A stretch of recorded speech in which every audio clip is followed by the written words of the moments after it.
என்னதான் புட்டு ரொட்டி இடியப்பம்னு வகை வகையாக சாப்பாடு இருந்தாலும் காலையில் சோறு சாப்பிட்றதே ஒரு ஸ்பெஷல் தான். ஸோ சுட சுட சோறு, அதுக்கு சம்பளம் செஞ்சுருந்தேன். ஸோ ரொம்பவே ஒரு அழகான கோம்போ. இப்போ ஸ்கூல் விடுறது கிரேட் 3ன்றதால 1:30 மணிக்கு தான். அதனால் கொஞ்சம் பசி அதிகமாக இருக்குன்றதால கொஞ்சம் சோறு கூட வச்சு அதோடைய சம்பளையும் வச்சு 2வது பாக்ஸில் கொஞ்சம் ஸ்நாக்ஸுக்காக பிப்பிஞ்சா அதோட கேரட்டும் வச்சிருக்கேன். சோறு சாப்பிடும் போதே இந்த மாதிரி பிப்பிஞ்சா கேரட் எல்லாம் கடிச்சிட்டு சாப்பிட சொல்லியிருந்தேன். ஸோ கொஞ்சம் சோறு கூட சாப்பிடுவாங்க அந்த மாதிரி கடிச்சிட்டு சாப்பிடும்போது, அதனால தான் அப்படியே சொல்லியிருந்தேன்.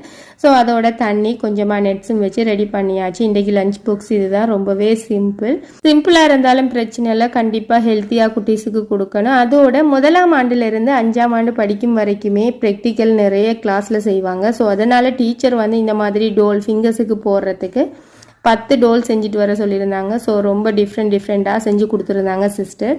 இதுதான் இன்றைக்கு lunch box. Take care, bye bye.